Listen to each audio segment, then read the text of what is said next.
Et bien voilà la seconde qui est arrivée, à l'instant. Celle-là est arrivée à 12h10, et celle-là il est 13h quelque chose.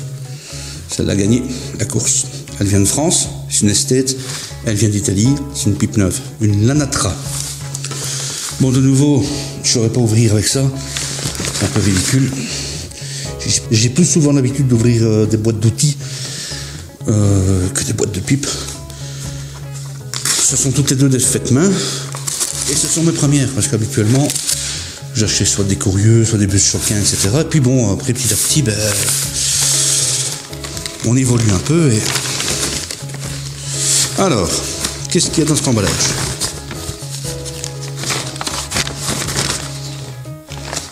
Livré par FedEx. Commandé samedi soir, en sachant que ben, le samedi, dimanche et lundi, puisque c'était férié, les transactions bancaires ne se font pas. Donc ça a pris 4 jours aussi, en venant d'Italie. Avec à peu près 1 heure de décalage. Voyons la suite. C'est passionnant, hein, les unboxings.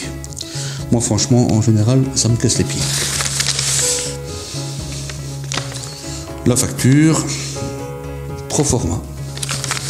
J'ai reçu la facture par mail. Après, je m'imagine mal. Oula, il y a un petit sachet de praline. C'est très joli. Franchement, c'est pas tant. Après, bon, l'emballage, on s'en fout un peu, mais ça fait toujours plaisir, quoi. On n'a presque pas envie de l'ouvrir. Bon, j'espère que c'est pas des pralines à l'intérieur. Hein. Je sais jamais. Bon, après, c'est pas des napolitains. Hein. Je dis ça pour rire.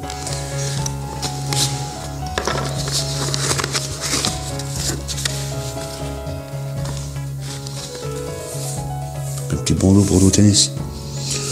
Ça me sert à rien, je ne joue pas au tennis. On continue le déballage. On avis, ils ont cru que c'était pour un cadeau. Donc je vais pas demander.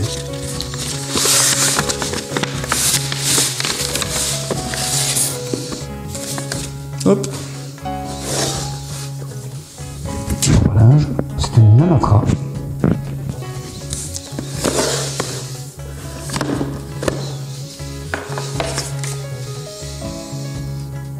Qui vient de chez Apachia.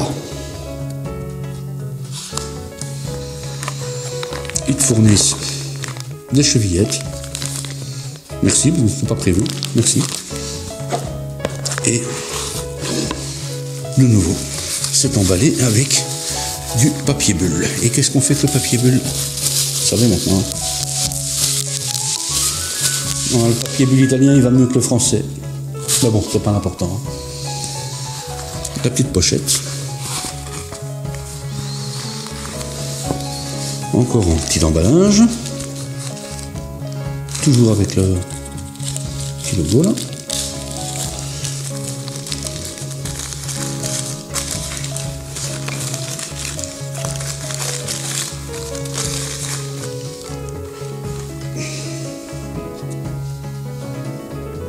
Le petit bec courbé en acrylique. Avec le petit canard. Vous verrez mieux après. Posez délicatement. J'ai toujours peur de casser ce machin. Et ensuite,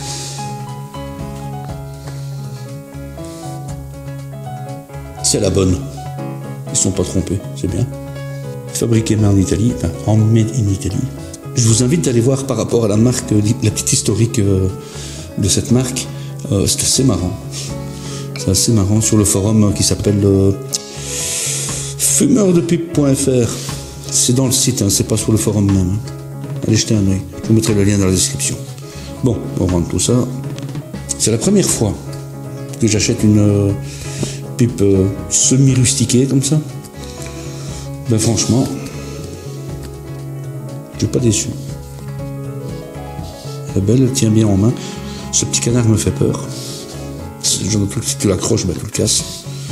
C'est le genre de pipe que tu pars pas en voyage avec ou tu fais très très attention. C'est le genre de pipe que tu gardes à la maison.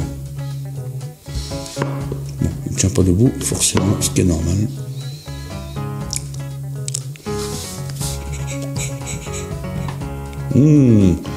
Qu'est-ce qu'elle est bonne.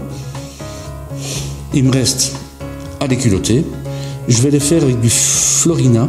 C'est un semoir pas trop agressif. Elles vont être dédiées, à mon avis, celle-ci, à mon avis, vu la taille du fourreau, parce que je préfère quand même la brumeuse que la réserve du patron. Pour le moment, celle-ci me pique un peu. Celle-là, elle est juste magnifique. Le fourreau est beaucoup plus important ici. Donc je pense que ça va avec ça, et ça va avec ça. Mais le Fiorina, il est bien parce que il se consume moins rapidement que ceux-ci. Ceux-ci, ils vont quand même à une vitesse, ils vont fort sec, hein. Très bon, mais fort sec. Donc la combustion se fait pendant le culottage. À mon avis, il vaut mieux y aller tranquille. Bon, je vais aller vous filmer aussi celle-ci en vue rapprochée. Tout de suite, mais on descend dans la cave.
Hey, n'oublie pas de t'abonner, liker, et si tu as des commentaires à faire, c'est en dessous de la vidéo, tu peux y aller franchement. À bientôt, ou pas.